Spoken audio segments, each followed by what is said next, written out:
Welcome to the Rewilded Human Podcast, where Dr. Lucille, holistic psychiatrist and psychotherapist, and Dr. Lynn, naturopath and nutritional consultant, help you reconnect with your true self through practical tips on mental health, nutrition, exercise, relationships, and spirituality. With a dash of humor, they tackle today's toughest issues to guide you back to a harmonious, vibrant life. Rediscover your natural self, just as nature intended.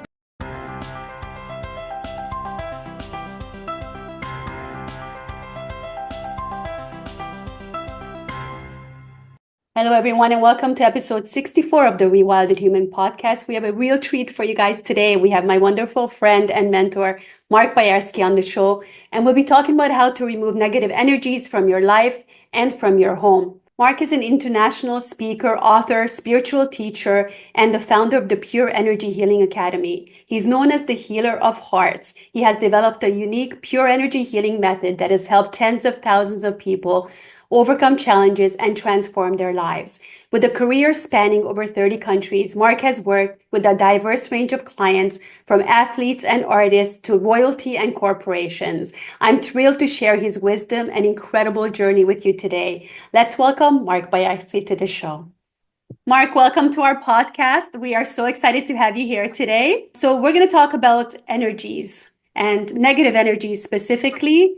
I think there's a lot of that going around in the world right now and in people's hearts. So I think it's a very timely subject. Mark, you know a lot about energies and negative energies. And so let's first talk about how we can recognize negative energies like in ourselves, in our lives. And then I want to go into like our homes, our environment, what we can do to cleanse our space and to make our environments better. Well, thank you for having me on. It's an honor to be here, both of you. Thanks so much. And this is my favorite subject. At 38 years old, I decided to change my whole life because something didn't feel right. So I ended up in a magical mountain here in Mijas Pueblo, and I started a path without realizing of healing my pain and suffering. And then I moved on to healing individuals. And right now, I've healed over 10,000 clients in my time as a healer. Wow. And I've been into thousands of houses to clear out negative energy. And so if we're going to talk about this, we can start at the very basic level, which is, I would say, the body temple. And what you eat, they normally say, is who you are. Mm-hmm. And a lot of the times when you eat non-foods, your body energy will start to suffer. And the reason why that is because your body should be in balance. And if it's not in balance, your workforce, your little tiny soldiers inside you, are basically working 24/7 to scoop out all the poison in your body that you've consumed, which isn't natural food. So if you're eating natural organic meats, if you're eating vegetables, fish, all natural without any processing at all, then your body is going to understand that.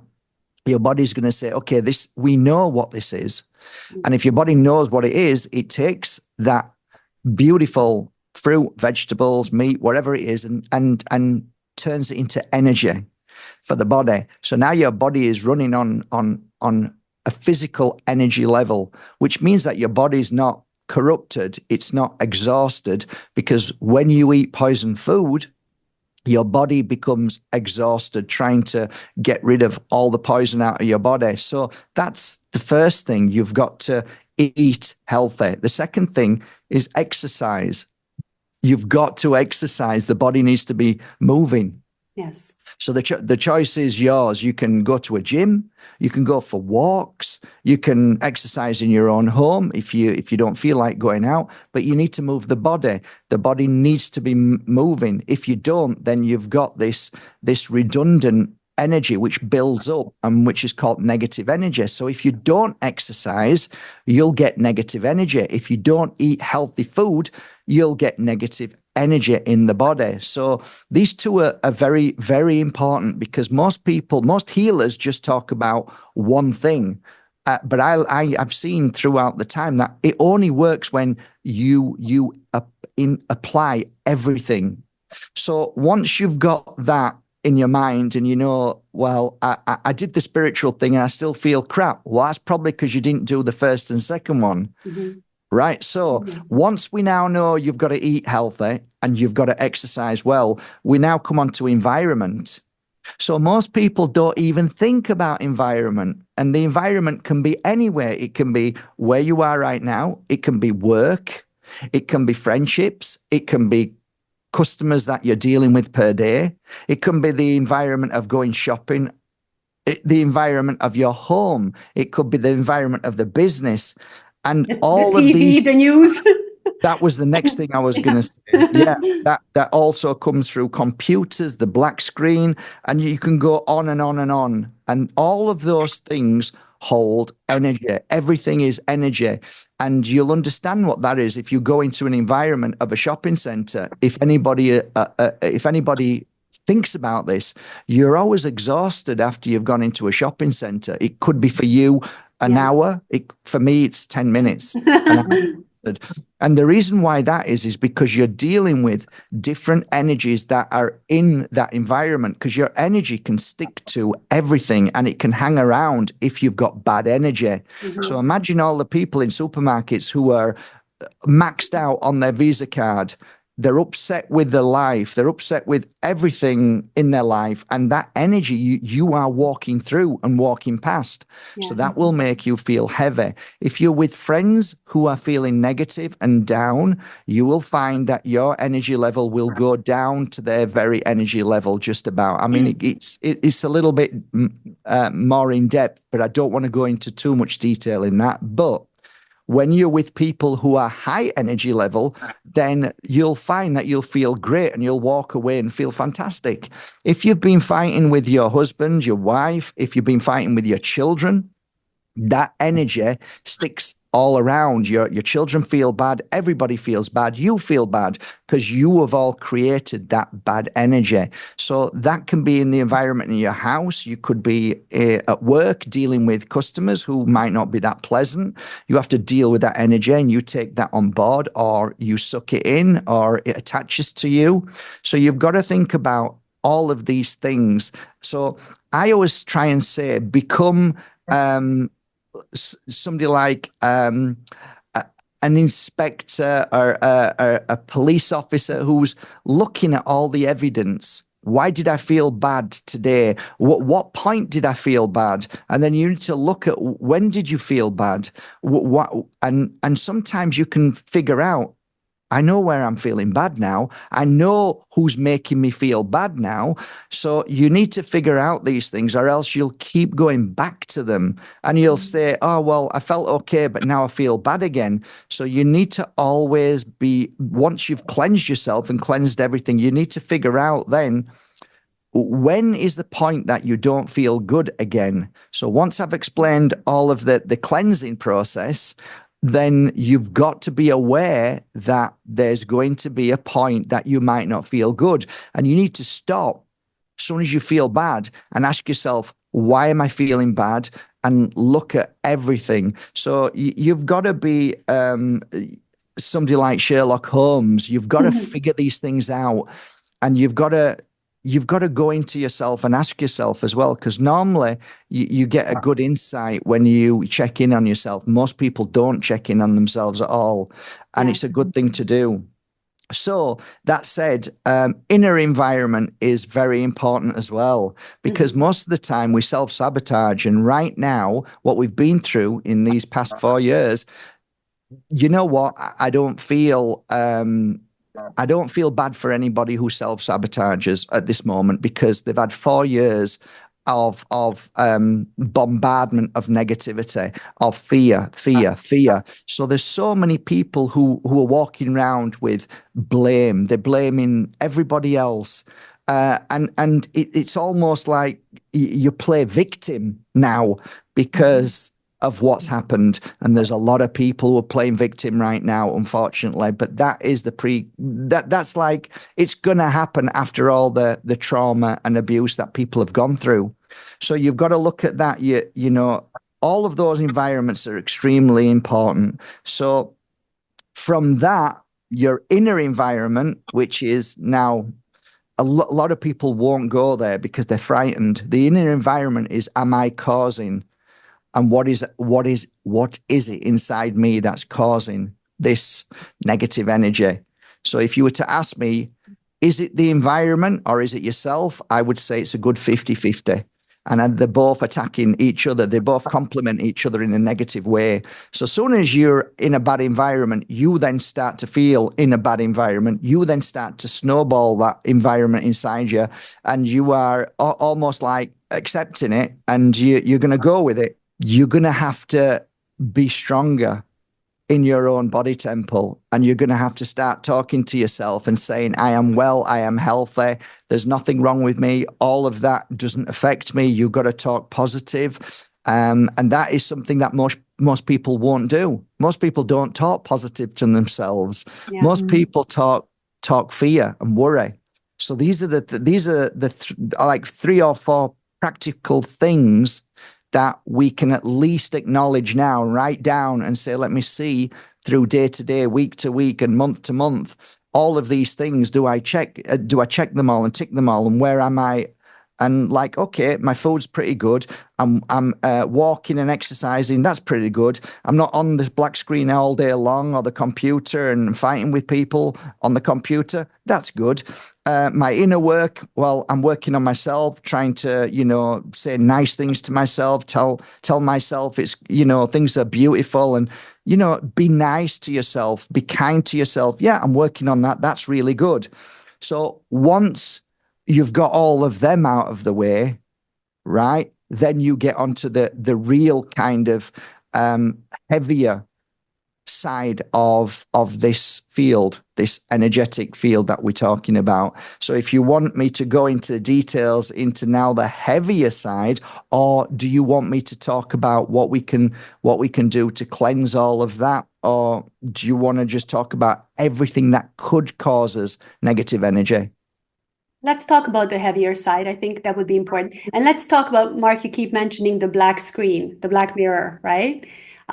Talk about that a little bit and its effect, because I mean, most of us are spending most of our lives now staring at this black screen.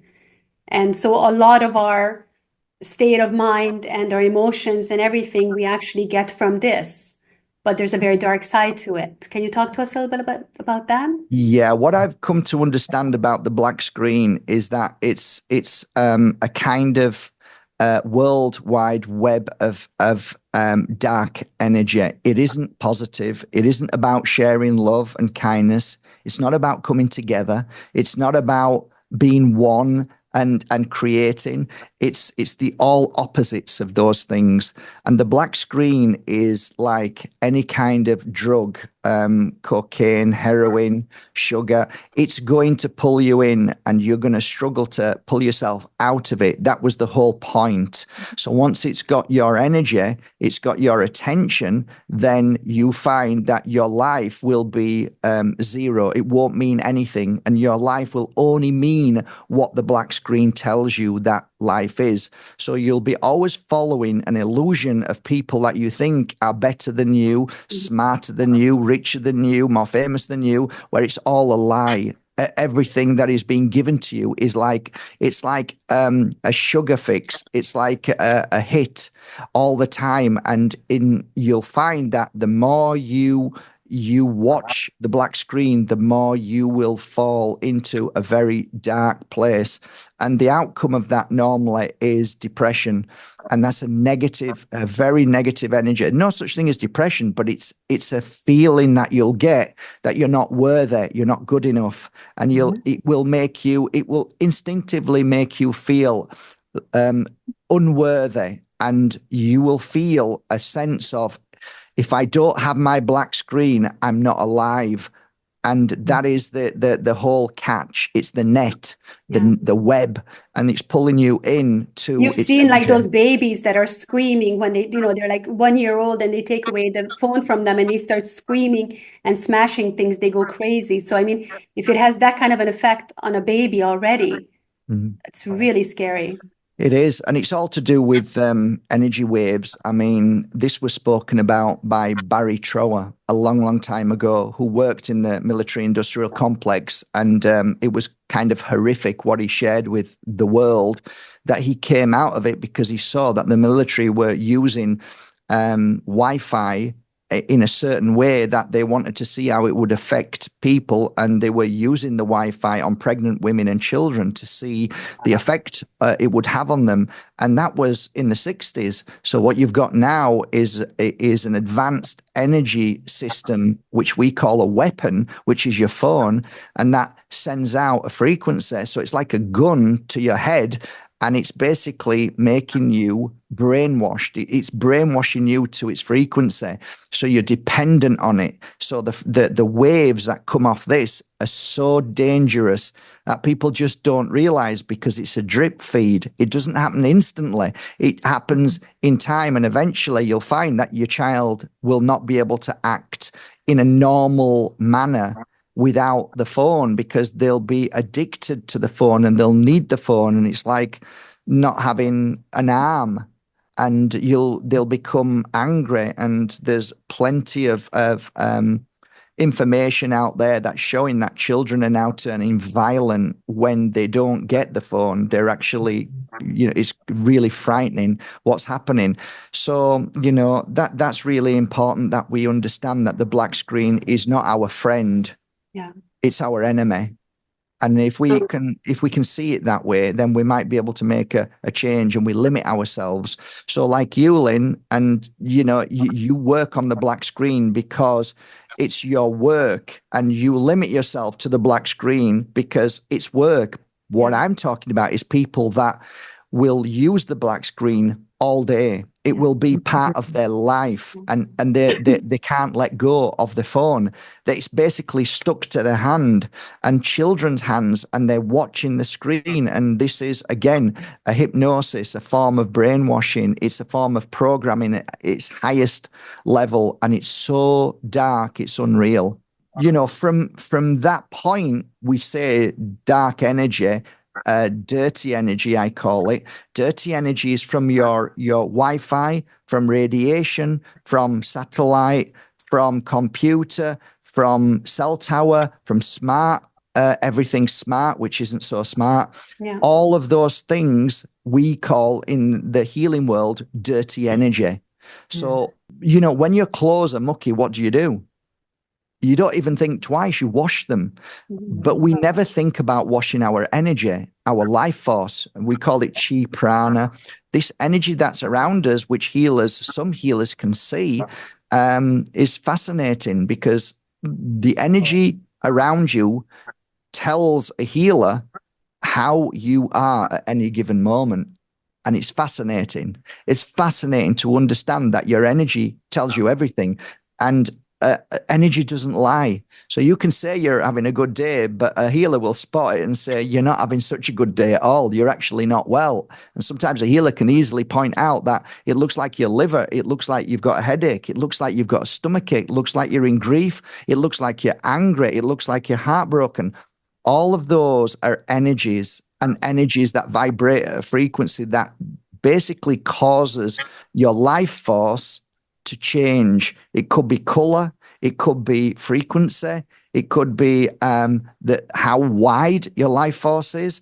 But you can't really lie to a healer if they know what they're doing. So a healer kind of knows what to work on. So one of the worst things of negative energy is something that cannot be seen, but it can be felt. And that is a dark force that is within this world that people don't talk about so much because they can't see it. And yet it can have detrimental effect on our thoughts, on our energy, and it can really control our lives like parasites can do in our bodies if we allow them to flourish.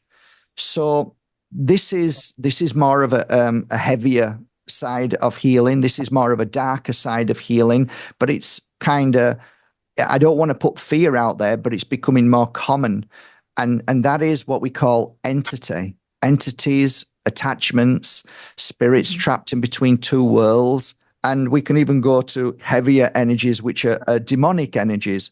All of these things cannot penetrate us if we fix all those other things, and we don't do things like drugs. We don't do alcohol. We don't do Ouija board. We don't mess with things that are kind of heavy and demonic.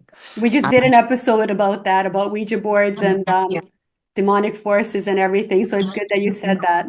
Yeah, these things are important, because as a healer, when people come to us and we know that they've got some very heavy energies, I just call them heavy energies because I didn't want to know what they were, because it wasn't important to me. What's important is to clear it away. I didn't want to give any focus. I didn't want to give it any attention. I'm just going to get rid of it, and you're going to have a happy life. So, but it's good to mention these things, to say that there are things out there that we don't know of. A lot of us don't know much about what this is. We can speculate, but we don't truly know 100% what it is. But we know that it has an influence on us. It like, where did that thought come from? Why am I angry? Why do I want to kill myself? Why do I want to hurt somebody?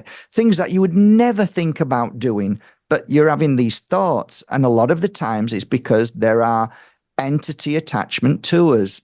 So these are the things that we have to think about. If you're going into, cults, if you're going into, some people actually think it's trendy to go into satanic cults. People, at the highest level of entertainment, you all know now, it's all coming out. And people actually want that. And sometimes it's actually brought into your life. So you have to learn to understand what's right and what's wrong, and what's godly and what's evil. So these things like the Ouija board is like opening doorways, which is saying, come in.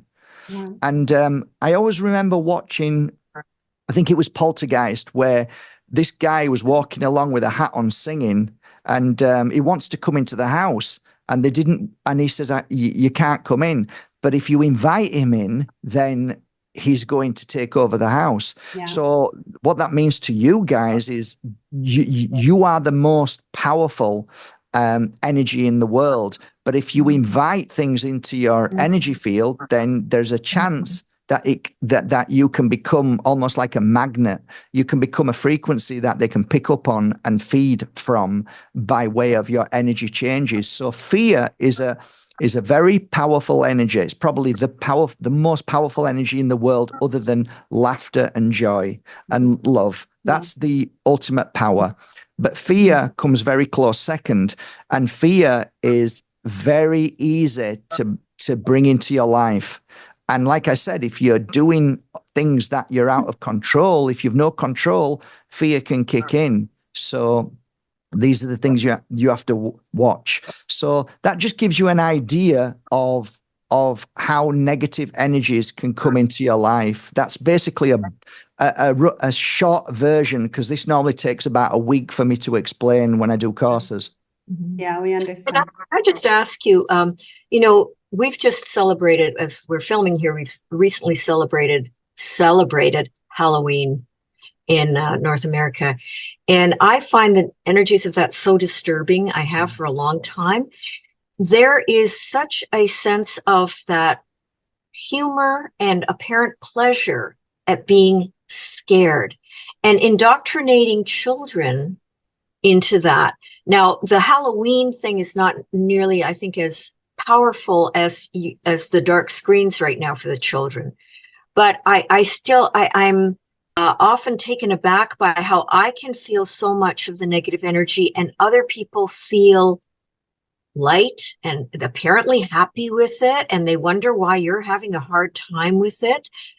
So my question would be then, because a lot of people have now been conditioned to feel like, I guess it's a dopamine hit with the dark entities that they're exposed to, or horror films, or all the horrible things going on in the world. They feel a kind of rush of, I guess, some kind of gratification.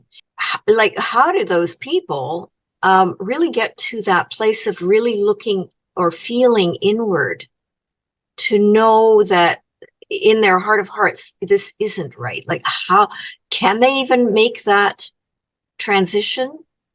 Or are they kind of doomed? Are they on the path of just getting swallowed up by this? Well, I think this are all interesting questions. And I think everybody in their life comes to a point where there's a kind of awakening to the consciousness. The pre-program from a child, from a baby to whatever point they're at, is an ambush, on lies of everything that we've been told. We've been told that Halloween is good, whereas actually, in fact, a very, very difficult energy to deal with if you understand it. And that energy is, as far as I believe, has satanic energy attached to it. It has dark forces. And that's why a lot of people who do magic with a K, those are in cults or covens, love that period of time, because they're going to do sacrifice. They're going to do the worst things in the name of this energy and this moment, depending on who their God is, who they believe in. So good people believe you can also utilize that energy for your own goodness. I don't believe that. I believe we've been hijacked, and those moments are absolutely demonic. And if you jump on board of those moments, then without even knowing, you sabotage yourself. And I've seen it happen many times, on many occasions, with clients who have done this, and they've regretted it.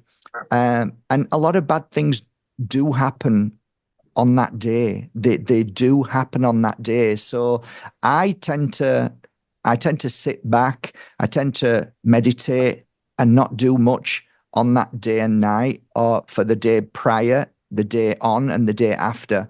Just like full moons, I will always go in quiet to myself and won't allow any negative energy to hurt me or cause any issue.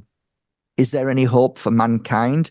I think it's always been here. You said that Halloween, that was the start, and then the black screen came. So there's always something. There's always going to be something to attack us, to make us feel bad, and to normalize the most horrendous things. We have John Wick now. We have all these films where there's murders and deaths and blowing their heads off, and normalizing that to children. We have games all the time that are being played by kids where, most of the kids who actually have gone out and shot people and murdered them, they were playing these games. So it doesn't take a rocket scientist to realize that this is very dark and disturbing. However, you'll get the other side of this, where people will say, well, I played with the games and I was fine, but that's okay. Some people might be strong enough to cope with that, but there are some people who are not. So for me, I think it's pretty dark. And Halloween, I don't particularly like at all. And I don't think it brings in good energy into this world at all. I think it brings a lot of dark energy. That's just my opinion, but it's also my understanding over the 20 years of being a healer and healing people in that particular moment. There's been some pretty scary stuff happen on Halloween to some of my clients. And I thought, wow, people have really done some nasty things. And the way they do it is to get the information to you. It's not exactly, it just happened that way. It's almost like they do their best to tell you the worst things that they're going to do. And there's also a lot of darkness that are attached to satanic, where they like to do the rituals on that night. They call it the most powerful night, because they believe that the spirit world, whatever their world is very, very close. So you can almost touch them, feel them, and ask them anything you want. But I think it's all been hijacked. I don't even think they realize what they're doing. But you know what's sad? That in Europe, for example, we never had Halloween. This was like an American thing. So for us, we have November 1st, which is All Saints Day, when everybody goes to the cemetery and you honor your dead. It's like a quiet day. You dress in black and you go take flowers to your loved ones. And then now this Halloween has come into Europe as well, because, all the BS from the US has to spread all over the world all the time, right?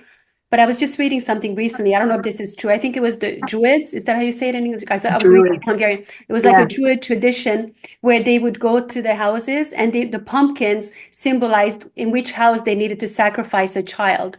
So the carved pumpkins were placed at the houses. That meant you had to give up your child, and the child would be sacrificed. And if you didn't sacrifice your child, they would massacre the whole family. And they're saying this is where the Halloween tradition comes from. Again, I don't know if it's true or not, but I mean, I've read that too. you've read that. So if this is the truth, then imagine when you're taking your child and you're dressing your child up like a skeleton or death, or and then sending him out there. I mean, just absolutely mind blowing to me that parents are doing this. That you're taking part of this ritual and you're sacrificing your child. I mean, you're already sacrificing your child the moment it's born. We've talked about this before in the podcast. With the circumcision, with everything they do, the whole satanic ritual that they do to you in the hospital, right?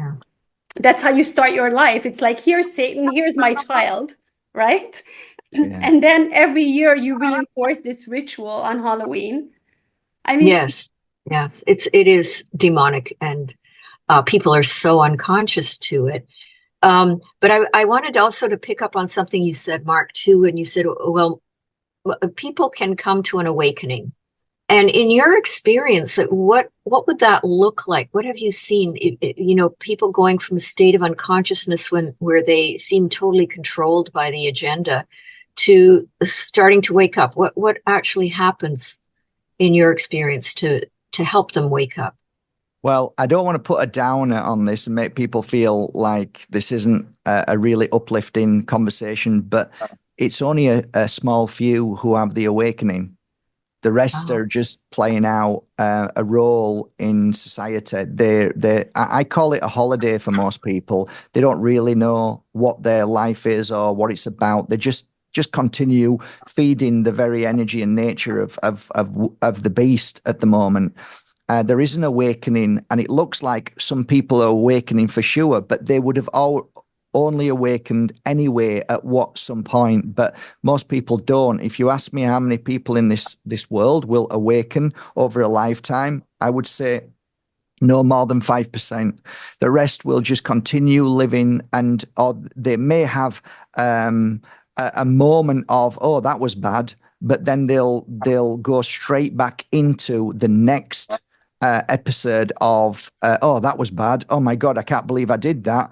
And there's no way, they're not here to be wakened. I think there is a certain amount of people that come into this world, into these bodies, that are here to try and bring the light or the balance, and they're here just for that. They're not here to awaken people, as people keep saying, because you've tried with your family, you've tried with your friends, it ain't happening. So it's such a lovely feeling to think that, oh, the world will wake up, but I'm sorry, I don't see that. Is it their programming, Mark? Is it because they're programming that they can't? No, they're just not here for that reason.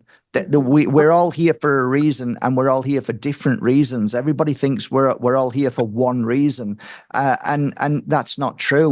We come for things that we have no idea about. I know what you've come here for, Lynn, because I can feel your energy. You've come here to awaken the world, to share something that needs to be put out there. You want to make a difference to the world. You want to make people feel better. You want to share your experience and what you've learned through your suffering to now overcoming that. You want to share your health. You want to share. It's almost like, and you can't stop. You will not be able to stop. No matter how many times you say, I can't believe I said that. What a waste of time. What a waste of energy. You'll get up the next morning and say it again, because that is why you came here. And there's a lot of us like that. And whether we're feeling good or bad, that's got nothing to do with anything. You can feel dreadful, but for some reason, you keep sharing your truth, what you know, which will help humanity, and try but But you're the same way, Mark, because we've talked about this so many times and we've said, okay, that's it, we're done. It's, there's no point and everything, but we still go back to saying our truth. That's just letting off some steam because we get frustrated because we want the world to see what we've learned and what we're sharing, and we want you to not hurt yourself, not go through pain and suffering. But as you well know now, people will suffer and they will go through what they're going through because it's their path, their journey, and it's not ours. And no matter how hard you take a horse to water, he ain't gonna drink it. My little Lily, I take her to water all the time. I don't want any water. So okay, just relax, Mark. She'll drink water when she needs it. And is it that big a deal anyway? So the point being is we can't help ourselves because we are what is described as those the truthers, light workers, whatever you want to call it. It's all just words. But the truth is that we can't help ourselves to want to somehow share the truth, what we've felt in this world, to help others. So my truth is to share healing. My truth is to share negative energy and how to clear it away. Yours may be health, well-being. It might be, to stay younger. But all of these things it's just in us. We can't. And if you stop that, you'd move on to something else and then you share that. So some people do things and they don't share it. Some people experience ghost stories and never mention it. Some people experience UFOs, never talk about it. And yet there's some people that stand up and just do nothing but share that and become obsessed with things and sharing it, and they just don't stop. And some people just say, I don't understand why you're like that. Why you keep like I have no idea. Ask anybody. They don't know why they do it, but they just do it. And that's a certain part of humanity, that we are all in these spacesuits, these bodies, but where we come from are completely different places in this cosmos. And some come from certain parts of the cosmos which feed with love, help, kindness, sharing, giving. And then some people come into these bodies that want to abuse, that want to hurt, that want fame, that want and do anything for it, that will sell their souls, that will hurt people. And they're a different consciousness inside that body. But we've all been programmed that God made all of us in his image. And he may have made the body in the image, but what goes inside the body are completely different, and we are all different. We are all different consciousness. We're not the same. And that's why when you say, how can that man hurt that child? The reason why is because you wouldn't do it, but they feed from that. They do that as a normal thing in their life. They don't have bad feelings other than if they're going to get caught, but they need to do it. They want to do it, and they will continue doing it for the rest of their life because they are a different consciousness. They're not the same as you and I. And this isn't something that people like to hear because everybody wants to think we're all one. But Mark, isn't it true also that you can't have light without the darkness? That you need to have this is a concept. This is a concept that's always been talked about. And I'm not so much into the yin and yang because there is, depending on what's happening with, I believe it's got a lot to do with the alignment. It's got a lot of the stars. It's got a lot to do with energy and frequency in this world, whether it's been tampered. So now the energy of heaviness, it far outweighs goodness because of, I believe, the hijacking of frequencies. They've realized that there's DARPA, there's HARP, there's CERN. They're now making this world toxic in a frequency that basically is a playground for negative entities. So now they're having a field day all over the place, and that's why people are feeling bad, and the pain and suffering is far more outweighs the pain of love and happiness right now. So we are in a very dark time, but I believe it's been like this forever. I think this world is that kind of world that does that to those that come. And we have to do our best. I'm not saying I have the answer to everything, but I do know how to cleanse and clear you and make you feel better, whether that's for a day, a week, a year. Healing definitely helps. I don't have the answer to what this world is and what it's all about. I never have, but I do believe it's an experience. And do I believe we're trapped here and we keep coming back?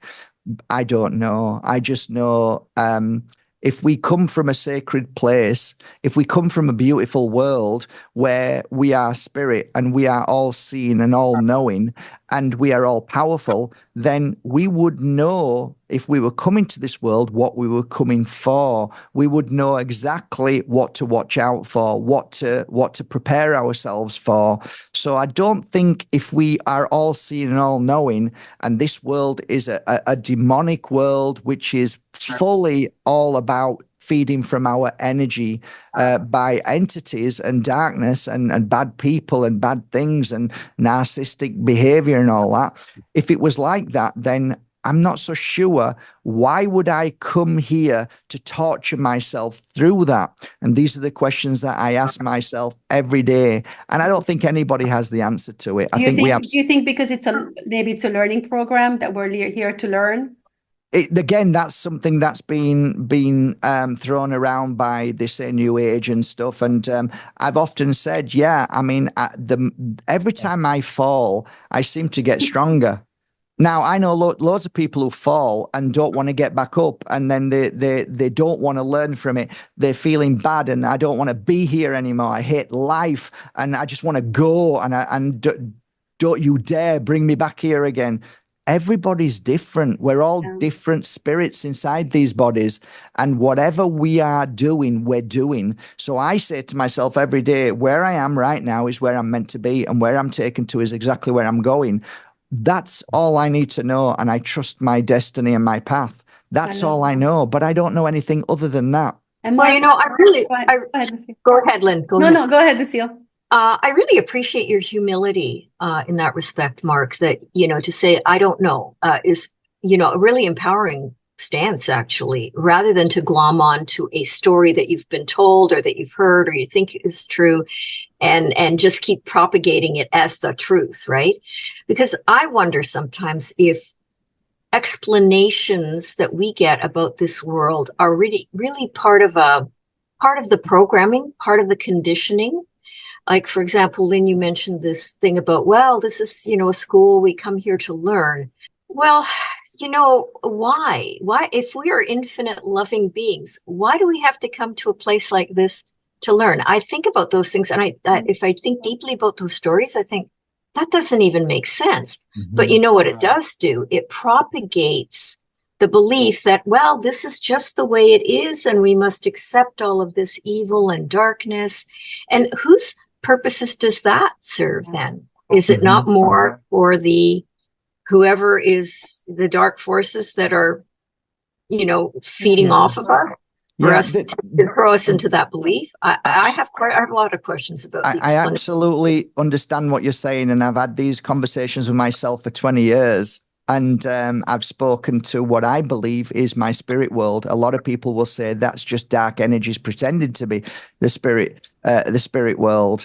And I would argue, I know the difference between darkness because I've worked with people who have had attachments. I've done what's called exorcisms. I've been through that frequency. I know the energy is completely different from when I'm stood behind giving a healing session and all of a sudden your mother comes through and she gives the healing session with me. The feelings are completely different. The energy is completely different. So that would be my argument. But there is this growing fascination of hate and blame and anger at the moment, where people just saying this world is a toxic world. Why would we go through all of this? And I get it, but here's how I look at it. There's a playground playing right now, and I'm stood out of that playground. I'm not involved with the playground, but I'm watching the playground. And there's loads of lovely people all playing around. All the children are playing with each other. They're playing in the swings. They're chatting with each other, playing marbles, eating together. And then there's a group here and there of evil little children, little nasty children who are just wanting to cause pain and suffering.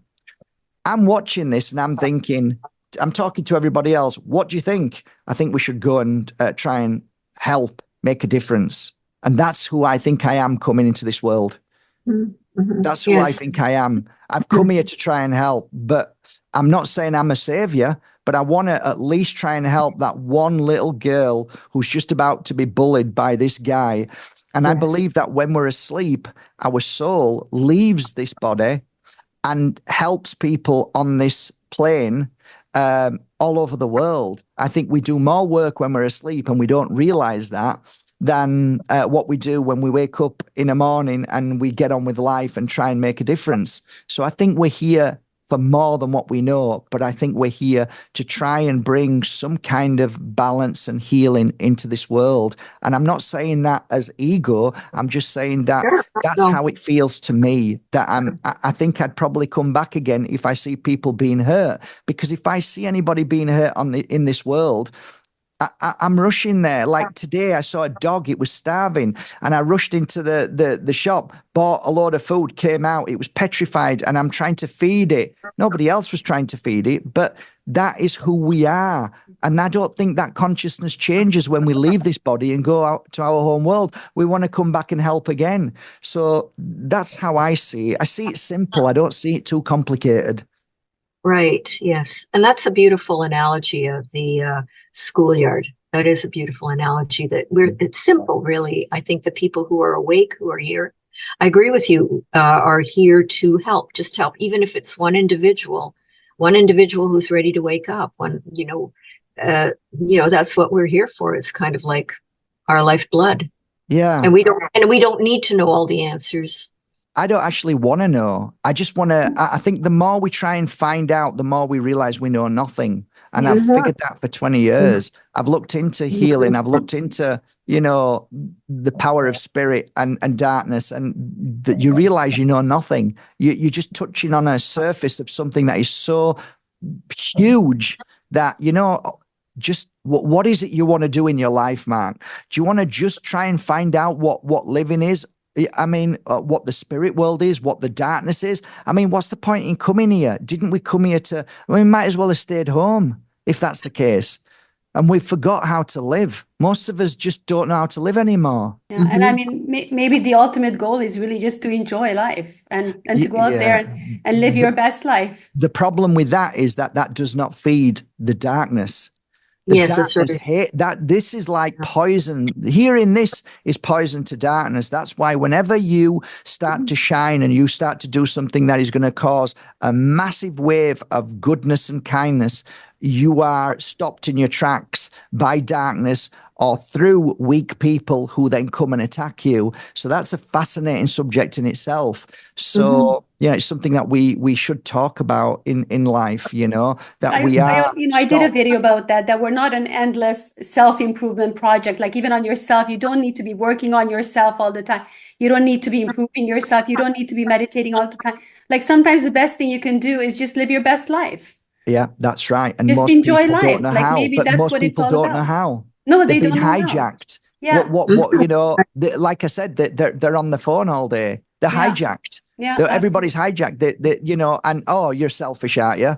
So guilt feeling, all of these feelings stop us from living our best life and happiest life. Feeling guilty because you might be successful in business, feeling guilty because you might be successful in anything. Then all of a sudden, you're not such a good person because, you might have some money. So yeah, you're God forbid. genuine. Oh no, money's dirty.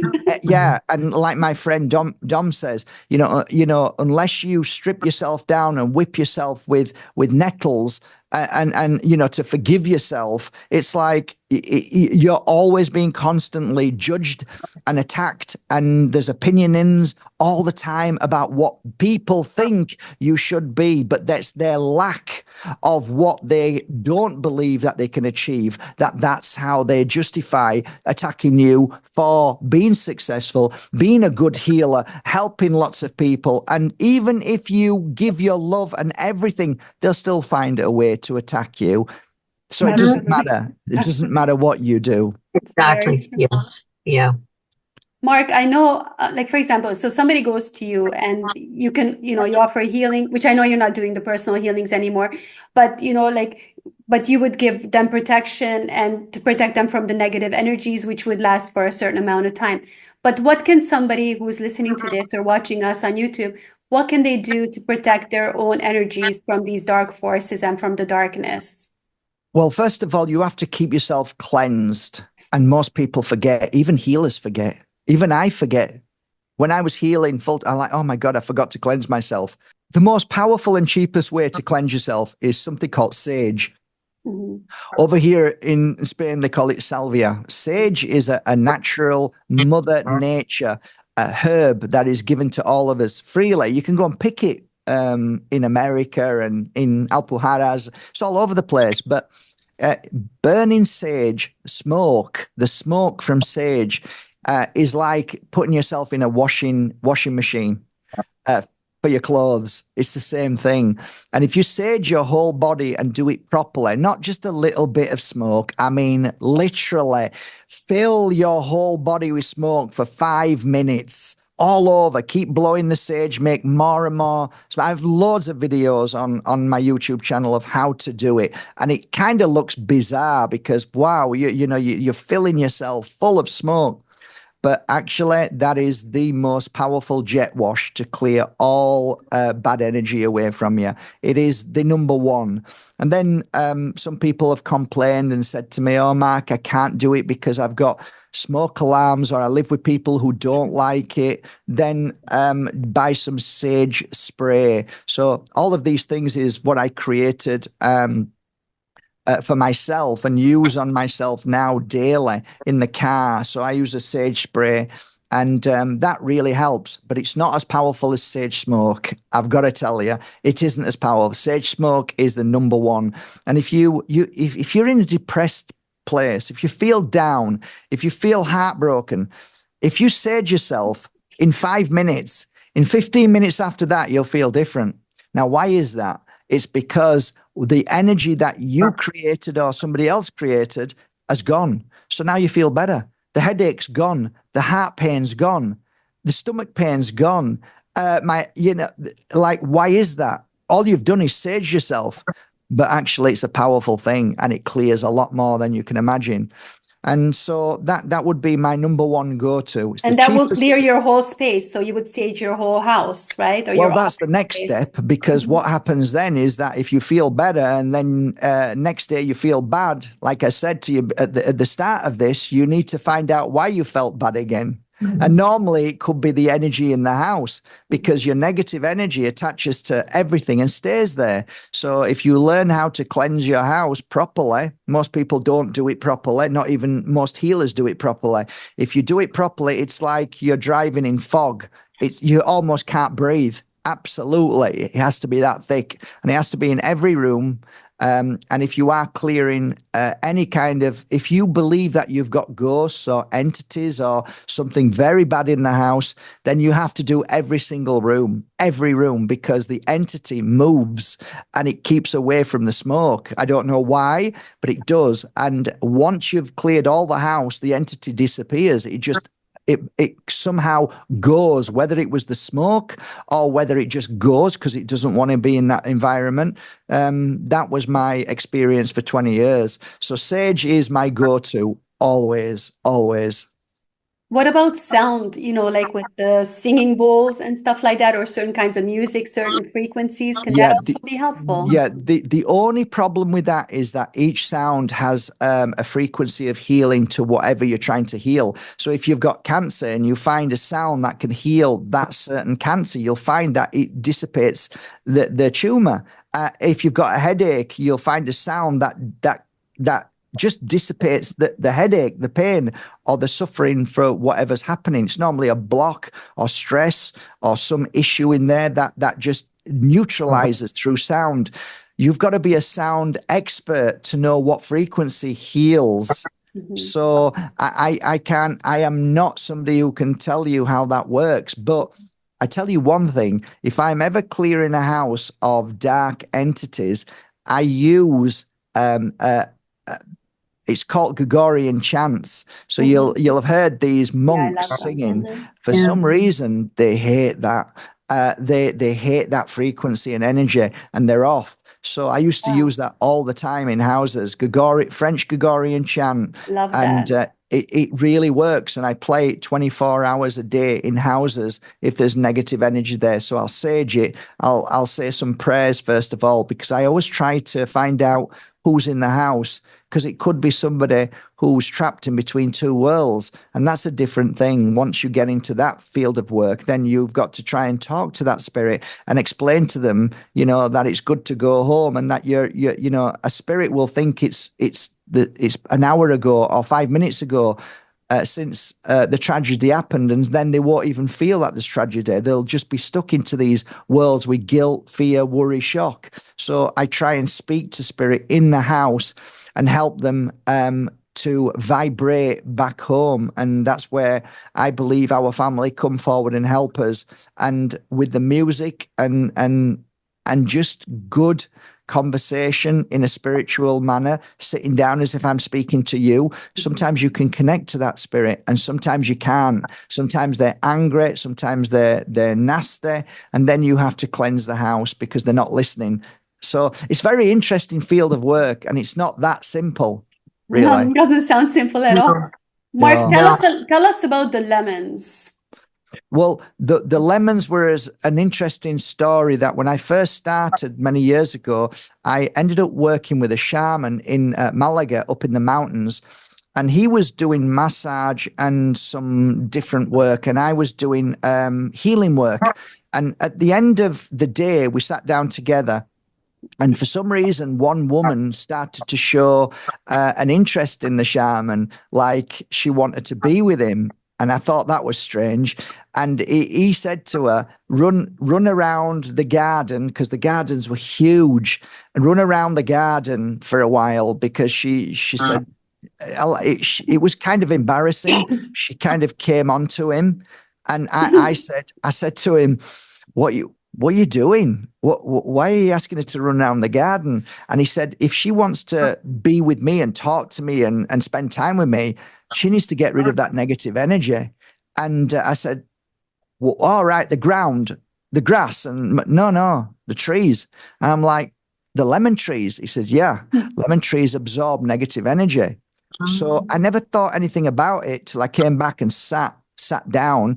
And then I thought, if they absorb negative energy, if I pull some of them oranges and put them by my bed, it might help heal my energy and clear my energy. So I put them like all over the place. And then I started to find that after I'd done a full day's healing work, and if I hadn't cleansed myself, the lemons would go off. And then I thought, no, this is coincidence. It could be that they were going off anyway. And I started thinking about it. And then I got another load of lemons, and then I put them in different rooms in the academy. And the rooms that I would be working on a client would be, say, the middle room one day, and then they'd go off in the middle room, but not in this room. So then I got rid of all them lemons, and then I put them all again everywhere, different lemons. And then I'd work in this room, and then the lemons would go off in this room. And then I thought, wow, this is weird. Because I worked in this room, it must absorb negative energy.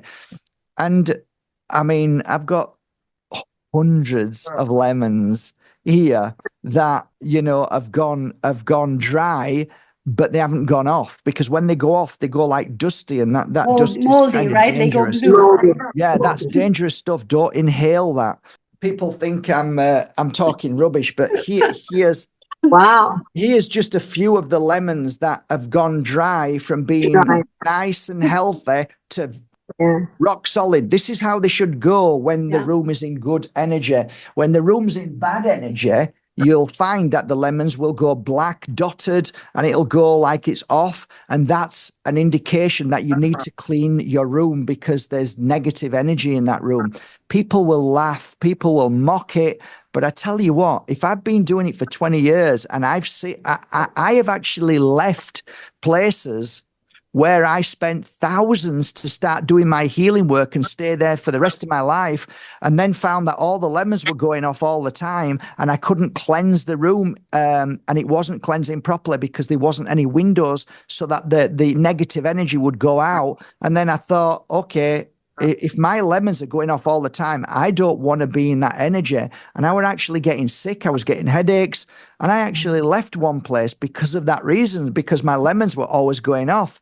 So it's a fascinating subject that people go, oh, because they can't see it. They can't see it. And most people don't put the pieces together. They think they're depressed. They think that they think bad thoughts, but really it's energy. They need to figure it out, but most people don't have time. That's fascinating. And it's kind of like just getting some lemons is a lot cheaper than getting a home inspector. That's wonderful. I like that. And I have heard that before. And if you've inspired me to get some lemons and make sure that all my rooms are okay. But Mark, for those people who among our listeners who don't know you, could you maybe go into a little bit of your origin story? Like, how did you get to be doing what you're doing now? How did you wake up to knowing you were an energy healer? Yeah, we have to read The Accidental Psychic, right? Right. I didn't actually know anything about this field of work because my mum died when I was 12, and I ended up like looking after myself because my dad didn't really care that much. So I just got on with life, and I didn't believe in any kind of religion, even though I was brought up in the Catholic church and I was abused by teachers and priests. And then I went to a Mormon church because my sister became a Mormon, and I just couldn't understand, and I thought there was something very wrong with all of the religions that were passing by my life that I was being brought to. And it was really good lesson to see that something wasn't right with all of these religions. It was a form of programming, and people weren't themselves. They were just they just seemed to follow orders or follow concepts, and it's like, I don't think we're here to follow anything. I think we're here to experience life. So none of that. I never fell for any of that. Never. So I was quite sharp, even though I've got dyslexia. I was still streetwise, and I could tell when somebody was winding me up, or whether this is a lie, or whether it's real or not. You could just feel it inside you. So as a kid, I didn't believe in anything. I didn't believe in spirit or anything like that. Why would somebody take my mum away, who was beautiful, and leave my abusive father in my life? It doesn't make any sense. So I'm not one of these who say, oh, I'm a psychic and a healer from being a baby. Not at all. I spent my life ducking and diving, struggling, trying to make a living, trying to make business, trying to do things that I also like to help people. So I did a lot of charity work because I enjoyed that, to help dogs, Tia Dog Rescue. And I did all sorts of stuff to help people. That was just who I was. And I wasn't fulfilled at all. And then one day I said, I don't want to do this anymore. And we left where we came from, which is a place called Huddersfield, West Yorkshire. We left there, got rid of everything, and just moved to Spain. And the rest is history. When the pupil is ready, the teacher appears, and that's what happened. Sorry, I've just got a bit of a cough. So yeah. You were also an auctioneer for a while. Yeah, I did so many. I had over 100 jobs. Wow. Mark, tell us about your new book of flower reading. And it isn't coming out yet because, unfortunately, I just can't get people to work with me. And yeah, the Flower Bible, it was called originally, and then it was called, keep changing the name, The Ancient Art of Flower Reading. It's just basically understanding flowers and their meaning to each person that holds a flower and that is connected to a flower. So if you looked at a bunch of flowers in a florist and you picked a flower that you liked, I could take that flower and tell you how you're feeling. I could tell you about your health. I could tell you about your lifeline. I could tell you what's happening in your life, what's happened in your life. So it would be like a psychic attunement and reading just by every single part of the flower. Wow. And that's what I teach in the book. I teach you how to read flowers. That is so cool. At the end of the book, there's 50 pages of every flower that most people know, roses, all of the things that you all know. And you kind of choose a flower, and then I'll read that. I do a reading of how you are, how you're feeling, what your path is, and your gifts, and all the wonderful things. So it's really nice. So if somebody says, "Oh, I love tulips," you flick through, and then it tells you who you are. That is so cool. I'm really Yeah, it's looking really forward to nice. that. That's going to be Yeah. amazing. Yeah.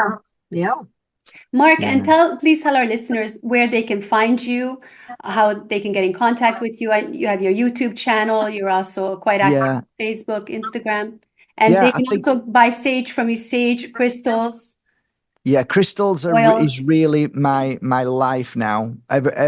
Since I started with my first crystal in my hand and realized that it healed a child, I never looked back. And the crystals that I work with and the energy that I put into them as a healer, um, the family business has grown into a huge business now. We sell to over 50 countries in the world, and we have a massive following of people who love the crystals that I work with. And like behind me, I work with crystals all day long, and I work with crystals for helping you grow stronger or clearing any negativity from you. So each crystal has a meaning, and if you feel that crystal, then that crystal will mean something to you and help you in some way. So the crystal chooses you. I see behind you, you've got the cherry Yes. quartz. And I love the fact that with all your crystals, like everything that I got from you, you work, you spend so many hours.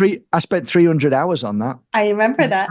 Oh, I mean, it's wow. absolutely magical. I always have it with me. Most crystals, that mean people will say it's not a crystal, but it's got energy in it, and some are hand blown glass. But then like that one it isn't a full. It isn't a crystal per se.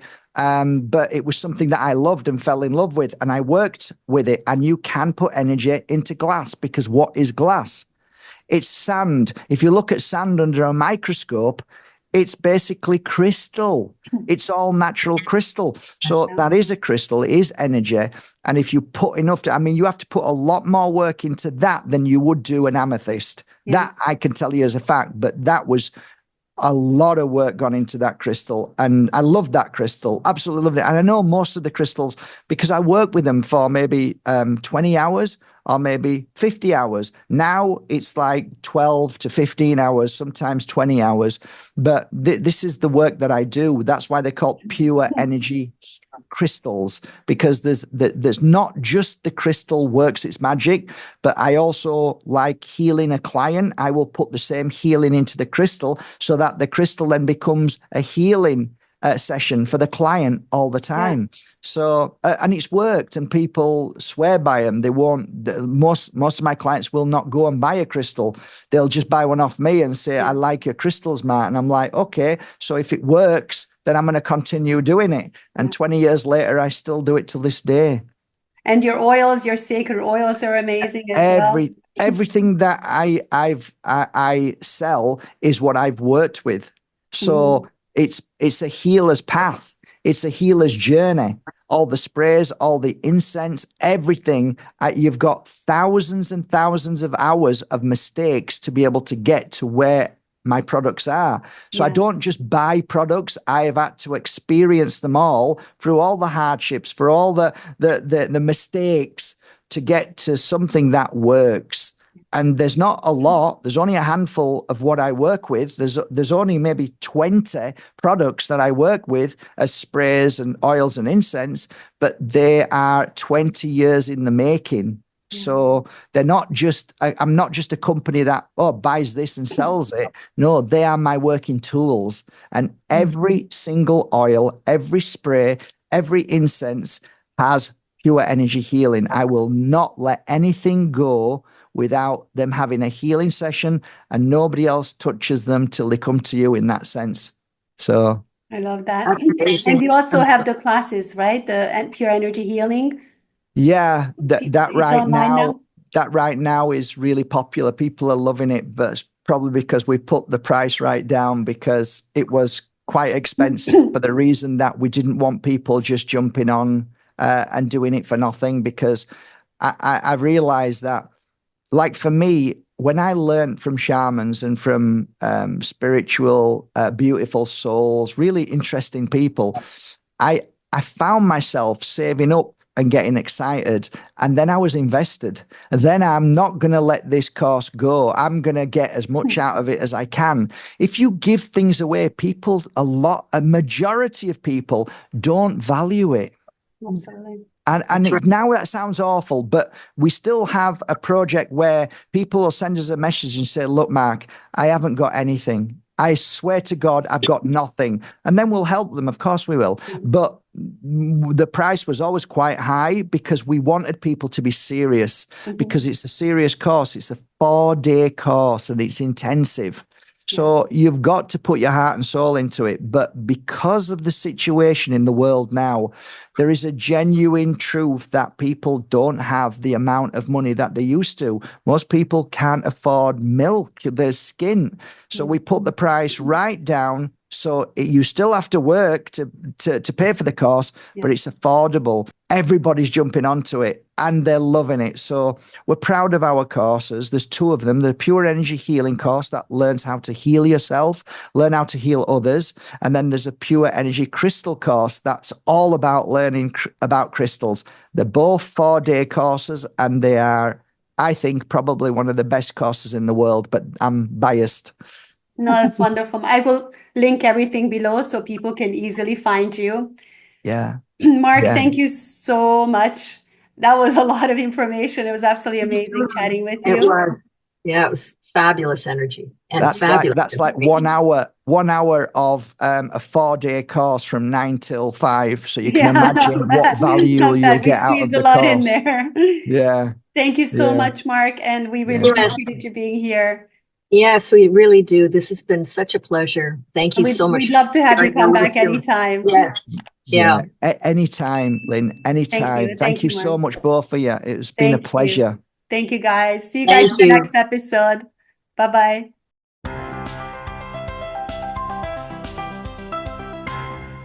Thank you for tuning into the Rewilded Human podcast. We hope you're leaving with insights to reconnect with your natural, vibrant self. Remember, the information shared here is for educational and inspirational purposes only and is not a substitute for medical advice. Always consult a qualified healthcare provider for any personal health concerns. If you enjoyed today's episode, please like, subscribe, and share it with others who might benefit. We'll see you next time, ready to dive even deeper. Stay wild, stay true, and stay tuned.